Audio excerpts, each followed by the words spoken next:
কিশোরগঞ্জের মিঠামইনের 0 পয়েন্ট থেকে অষ্টগ্রাম 0 পয়েন্ট পর্যন্ত 14 কিলোমিটার সড়কে শেষ হয়েছে আলপনা অঙ্কন। এই আলপনা আঁকা শুরু হয় 12 এপ্রিল। 14 এপ্রিল সকাল 10টায় আইসিটি প্রতিমন্ত্রী জুনায়েদ আহমেদ পলক আলপনা অঙ্কন উৎসবের উদ্বোধন করেন। উদ্বোধনের পর থেকেই দর্শনার্থীদের ভিড় জমতে থাকে। বর্ষবরণের এমন ভিন্ন আয়োজনে এক হতে পেরে আবেগাপ্লুত হয়ে পড়েন দর্শনার্থীরা। আমরা আজকে খুবই আনন্দিত সবকিছু দেখে। আমাদের হাওড়ের মধ্যে এরকমটা আমরা কখনো দেখি নাই, এই প্রথমবারের মতো আমরা এরকম দেখতেছি। সবাই অনেক আনন্দিত। হাওড়ের মানুষ তো সহজ সরল, তারা কখনো এগুলো দেখে নাই, তো হঠাৎ করে এগুলো দেখে আমরা খুবই আনন্দিত। কিশোরগঞ্জের মিঠামইন এলাকায় আলপনা অঙ্কনের কাজটি করছেন কিশোরগঞ্জ, খুলনা ও ঢাকা সহ দেশের বিভিন্ন স্থানের 650 জন শিল্পী। শিল্পীর তুলিতে বৈশাখের মুগ্ধতা ছড়িয়ে দেওয়া এবং একই সাথে বিশ্ব রেকর্ড করার অনবদ্য প্রত্যয় তাদের মুখে। আমাদের সাথে প্রায় 600 কর্মী মিলে, আর্টিস্ট মিলে হচ্ছে কি আলপনাটা গত 2 দিন ধরে করছে এবং আমরা চেষ্টা করছি।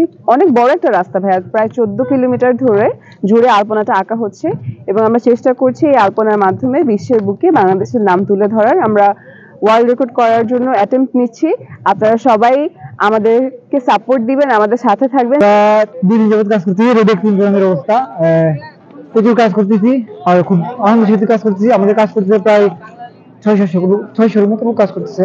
আজকের এই আয়োজনের মধ্য দিয়ে বিশ্বের সবচেয়ে দীর্ঘতম আলপনা, প্রায় আমি শুনেছি 14 কিলোমিটার জুড়ে একটা আলপনা অঙ্কন করা হচ্ছে, যেখানে কিন্তু প্রায় 650 শিল্পী অংশগ্রহণ করেছে। প্রায় 3 দিন ব্যাপী আলপনা অঙ্কন চলছে এবং আজকে 1431 বঙ্গাব্দ নববর্ষ আমাদের নতুন একটা মাত্রা দিয়েছে, যেটা আমাদের জাতীয় গণ্ডি পেরিয়ে আমাদের এই নববর্ষের উদযাপনটি আন্তর্জাতিক পর্যায়ে গিনেস ওয়ার্ল্ড বুকে স্থান করে নিতে যাচ্ছে। এর ফলে আমি বিশ্বাস করি যে আমাদের এই হাওরের এই পর্যটন কেন্দ্রটি এখন শুধু জাতীয় পর্যায়ে নয়, আন্তর্জাতিক পর্যায়ে অনেক বিদেশি পর্যটকদেরকেও আকর্ষণ করবে। আলপনা অনুষ্ঠানটি 12 এপ্রিল প্রাথমিকভাবে উদ্বোধন করেন আসাদুজ্জামান নূর এমপি। এই সময় কিশোরগঞ্জ 4 আসনের এমপি রেজওয়ান আহমেদ তৌফিক উপস্থিত ছিলেন।